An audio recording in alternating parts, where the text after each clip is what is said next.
what it is, man. Detroit versus everybody, man. Detroit, we rep the hardest, man. We gain the hardest. You know what it is, man. Detroit, CJ, holla at your boy when we get home. Don't forget to check out our sponsor, The Health Blaze, at thehealthblaze.com. 100% all natural products from lotions, soaps, foot soaks, bath bombs, and much, much more.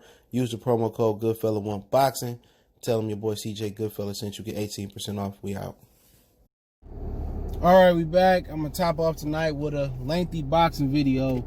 So I do appreciate everybody for checking back in. Make sure you hit that subscribe button, bell icon button, share the video, and we're going to talk a little bit about Tank basically getting this whole card pulled across the division. But first, Bernard Hopkins a couple of days ago did an interview with Akbar, whatever his name is.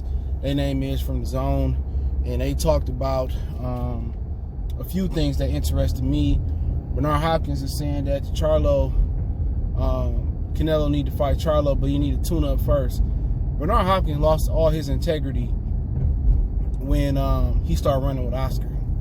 Say that right now. And I think Frederica from Beauty Shop Conversation had an interview with Nazeem Richardson. Basically, he wasn't trying to badmouth Bernard Hopkins, but he basically aired him out in elegant and good way. Okay? So, can't remember that interview. If I pull it up, I'll share it on social media or some shit like that. But, you know, he basically said he wants to see Canelo tune up, knock the rust off with Jason Quigley. And Bernard Hopkins is a company dude. All right? Golden Boy wants Canelo to have a tune-up bout, an in-house tune-up bout. They want an in-house fight. They don't want to pay nobody outside of Golden Boy Promotions to fight Canelo. They want Dave Lemieux. They want Jason Quigley, Torian Johnson. They want to keep they want to make an in-house fight. And I guess because they don't want to give somebody else that's not in a promotional company a paycheck. Okay, whatever reason it is, Golden Boy is just trying to push this. But Canelo and DAZN wants Calvin Smith, especially since they breaking ground with DAZN UK. All right, so here come Bernard Hopkins pushing the company line of trying to get Jason Quigley to fight. You know, nobody want to see that shit. You paying somebody $35 million to bring in subscribers, and you talking about fighting Jason Quigley. And then he went on to say he don't want him to fight Golovkin in September, well, in May, which is rumored they supposed to get it on. You know, and I agree, I don't want to see that shit. He said he should fight Charlo. Now, at the end of the day, they offered Charlo, and Charlo said he wanted 20. All right? And people going around saying, well, Charlo said it wasn't true. Charlo said it wasn't true. What the fuck else he gonna say? He gonna be like, oh yeah, I ducked. You know, they offered him that fight, and I didn't get that from Oscar De La Hoya, okay, or Golden Boy. They offered him that fight, and he turned it down. You know, but people gonna say, oh man, you making stuff up. But didn't he turn down the Demetrius Andrade fight? They sent him an offer for $7, then $10 million. And they said, okay, you can't match that. Well, we'll send Demetrius Andrade over there. Let's make a fight. And he ducked him. His coach openly said, Ronnie Shields, oh, Demetrius Andrade brings nothing to the table. Duh, he got a WBO belt. What you mean he don't bring nothing to the table? So everybody want to act like everything that PBC fighters say is biblical, bruh. Act like it's factual, like they can't tell a lie. That's a goddamn lie in itself. You know what I'm saying? But who cares? What has Charlo done? What has Charlo done in his career to make it that'll put Canelo resume over the top as a fucking Hall of Fame fighter? Come on, what has he done? It's no offense. I like him to fight with Lomachenko. It's a good fight. It's a great fight. But then again, it's the same dude who lost 2 of his last 3 fights. Come on. So I mean, what are you talking about? Canelo needs Charlo? No, the fuck he don't. He getting $35 million to fight Callum Smiths of the world, and fucking getting 12 or 15 to fight Rocky Fielding. I ain't trying to hear that. He don't need no Charlo. Ain't done nothing. Nothing. Straight up and out, he's done absolutely nothing. You know, him and Andrade should have fought to see who faced Canelo. It should have been like that. But, you know, I don't really care what Canelo do, because you're not going to beat him under the circumstances. So I'm not mad at nobody that do or don't fight Canelo. Who want to sell their soul and come in at a catch, or have to come in under a rehydration clause and You know, you fighting against the system. You fighting against Golden Boy. You fighting against this, that, and the third. I ain't got time for that. You got to weigh in 5 or 6 times, and you got to double dutch for you get in the ring for 50 minutes and all that other bull job. Man, I don't care who the fuck Canelo fight. It ain't going to be a fair fight. Now, as apologists can sit here and act stupid and act dubious and act like they don't know what I'm talking about. But we all know Canelo got a little bit of assistance from all the layers. You know what I'm saying? From the promotion, from the State Athletic Commission. I mean, we could just continue to go on and on and on about the assistance this young man has in his career. That's why, you know, Bernard Hopkins said he ain't even an all-time great fighter yet, bro. He said he ain't a Hall of Fame fighter, but you know what? He right about that. He got a great resume. His resume look better than anybody that's active that's not named Manny Pacquiao. We can't agree with that, but in the grand scheme of things, when you talking about all-time great or Hall of Fame, you're not measured against your contemporaries, just your contemporaries, your peers in this fucking atmosphere or in this era. You compare it to the Roy Jones, you compare it to the Chavez and the Salvador Sanchez's and the Eric Moraleses and the Henry Armstrongs and the, you know, you can keep going on and on, the Ray Robinsons. That's who you compare to, okay? That's who you compare to too. And what has he done? I mean, Roy Jones fought James Toney early on. Canelo don't have a win better than that. Ray Leonard bought Fredo Benitez and still had to fight for his respect. He don't have a win better than that. He don't. And we just keeping it 100. But at the end of the day, whatever he does, if he continues to hotwire, you know, he continues to handcuff his opponents and also fight older opponents, man, come on. You can make a case for the majority of his big fights he won. He lost. Lara, Trout with the open scoring was bull jive. You know what I'm saying? People think Canelo took a dive. You know, who else we got? He beat up Danny Jacobs. Some people thought that fight was close. I didn't think it was close at all.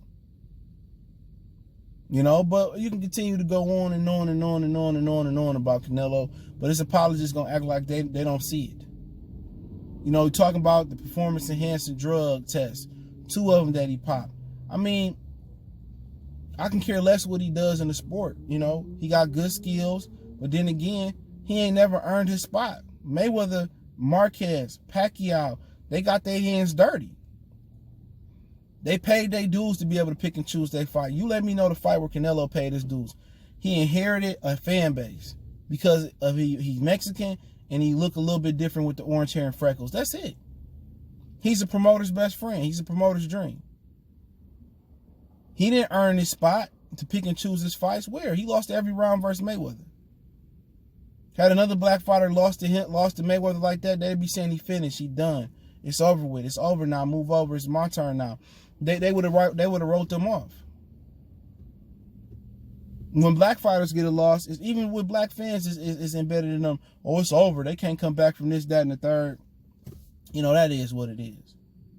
But he also spoke on Oscar De La Hoya fight one of the Charlo twins, said he wanted to see him fight that. I see that. That'll be the best payday that a Charlo twin can have.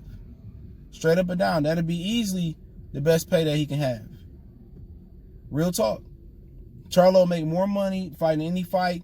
You know, he don't have nobody to fight Jermell. Charlo, to be honest, who he gonna fight and make big money? Even if he move up to 60, Canelo gonna be at 68.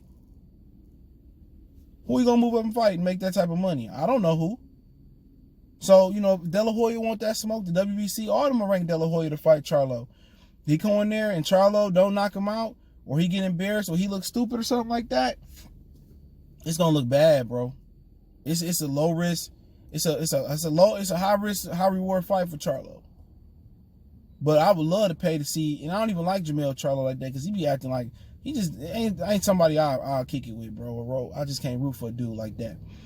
But you know, with him, I still be rooting for him to knock Oscar De La Hoya out, send him to the hospital, 911, it's emergency style.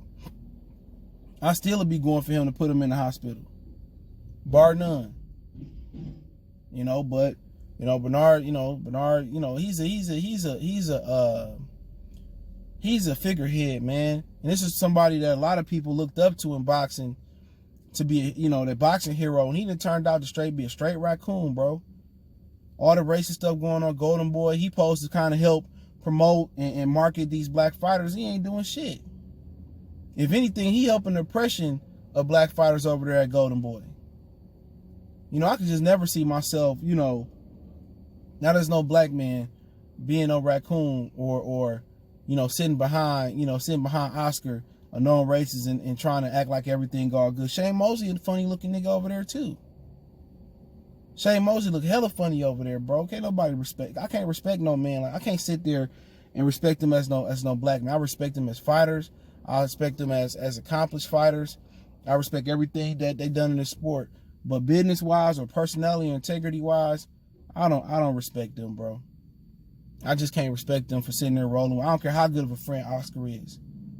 You know, you imagine you sitting there with your friend and he a racist and he's saying all this, that, and the third. Man, I don't care how good of a friend Oscar De La Hoya is. He can keep it moving. You know what I'm saying? If he's a racist, but you know, that is what it is. All right. Now, Devin Haney said he want to fight Tank. Even after Mayweather said that ain't a fight that that he envisioned happen, that Tank and Devin won't happen. Now Devin is saying he want to fight Tank. Everybody see weakness in Tank. Everybody see that he ain't gonna never be in shape. He ain't gonna never respect the game. He gonna continue to have a pregnant baller belly in between the fights. He gonna continue to get in trouble. Everybody see trouble in the water when they see Gervonta Tank Davis now. Everybody feel confident they can beat him, and I ain't mad at him. So you had Teofimo Lopez tell Chris Minix that after Loma, he stay at 35 for one more fight, he'd take on Tank. All right, he said that. You feel me? Now, you know, had Loma, who always wanted to fight Tank. You know what I'm saying? And now you got Devin Haney, who's saying, like, he want to fight him now. And, you know, he basically feel confident when they sparred when they were 16, that he beat him. When they sparred again, he feel confident. And you know what? Devin Haney might go in there and outbox Tank. Tank only going to be dangerous for 2 or 3 rounds. And after that, Devin Haney going to be able to go to work. If Devin can take the punches with 8-ounce gloves on, without headgear, he should sit there and abuse him. Teofimo Lopez should abuse him. They smell blood in the water. And you know Mayweather going to protect Tank Davis. But at this point, you know, what's going to happen is what's going to happen to a lot of premier boxing champion fighters. And what happened is they sit here and they tune up, they take these perfectly match-made fights, and sometimes they pick the wrong cherry, and the cherry pop their ass up and they lose. And that's what's going to happen to Tank. He don't come prepared, he don't take the game serious, and they going to keep babysitting him. Babysitting him. He going to keep cherry picking. And one of those cherry going to pick him instead of being the cherry that get picked. And that's exactly what's going to happen. That's exactly what's going to happen. And they gonna sit there and they wish they would have cashed him out versus Loma. They gonna wish they would have cashed him out versus Teo. They gonna wish they would have cashed him out with Tevin Farmer. Let him fight Tevin Farmer. If this dude turned down $5 to $7 million to go over to the zone to fight Tevin Farmer, what make you think he gonna fight Devin Haney or fight Teofimo Lopez or fight Lomachenko? If they in a check cashing business, when they was guaranteed $7 million to fight Tevin Farmer, you think they're gonna risk fighting? And Tevin Farmer wasn't no risk. He couldn't punch or nothing. You think they're gonna risk Tank Davis going in there, fighting Devin Haney and getting outboxed and him never being same again? Hell no. Tank gonna lose to somebody you least expect. And it may be Santa Cruz if he don't come in shape. Tank gonna lose to a cherry. And they gonna sit there and they gonna try to milk the most out of Tank. They gonna try to squeeze the most orange juice out of Tank. And instead of cashing him out and seeing what he can do, because if you beat Teo or Loma and they the undisputed champion, why not would you want to do that? But why would they want to do undisputed with Teo or Loma winner? And they probably not going to bring $7 million guaranteed. When you could have got $7 million, sent him to the zone, he could have beat up Tevin Farmer, came back to Showtime, and that would have been it. So if they want to fight a cherry, a dude that's tailor-made like Tevin Farmer for $7 million, why would they fight for undisputed? It just don't make no sense. And everybody pulling his whole card. Everybody pulling this whole card. And rightfully so, man. You know, at the end of the day, if Baltimore hardcore boxing, well, casual fans knew how much of a punk Tank was, I mean, shit, man, I think a lot of them dudes will pull their support from him and be like, hey, Tank, you gonna let this dude do you like this? And it's sad because he got the talent. We all see the talent. We all see the ability. But when talent don't work hard work beat talent. And I think these fighters in this division dog Tank out. Everybody's so enamored by the power. If they didn't see when he moved up 5 pounds, that power wasn't hitting the same that it once was hitting. You feel me, Eric? Nobody seen that power wasn't hitting like it once was hitting. See that 1 or 2 big shots that he had, with Gamboa? You know what I'm saying? It wasn't doing the job. He didn't know how to put 3, 4, 5, 6 together. And when you get in there versus somebody that know how to evade 1 or 2 shots, and they know how to pick those 1 or 2 shots up, slip those 1 or 2 shots in return, he gonna get embarrassed. He gonna get embarrassed. He gonna get embarrassed by somebody. But if he get his life together, you think when somebody have a child that they get their life together, he started acting more a fool after he had that little girl. This dude don't believe in staying in shape. He don't believe in working out in between camps, in between fights, and it's gonna be his downfall. Everybody pulling Tank whole card, and rightfully so. Rightfully so. Keep pulling this whole card. If you want to just sit there, he don't really care about boxing. Don't nobody that care about their career and care about boxing carry themselves like Gervonta. Nobody. Nobody carry themselves like Gervonta. Nobody that care about this sport, nobody that spar, nobody that want to be the best, that want to be unified, that want to be undisputed, care. Nobody conduct themselves like that. Not one person, but y'all know what it is. Goodfellas Sports TV. Don't forget we on Facebook, Instagram, Twitter. You can reach out if you got business, question, inquiry, sponsorship, video requests. Keep sharing the videos. Want to make a donation to the channel? Cash App, PayPal, inscription. Best way to donate is share the video. Let me know what you guys think. One time for the one time. We gone.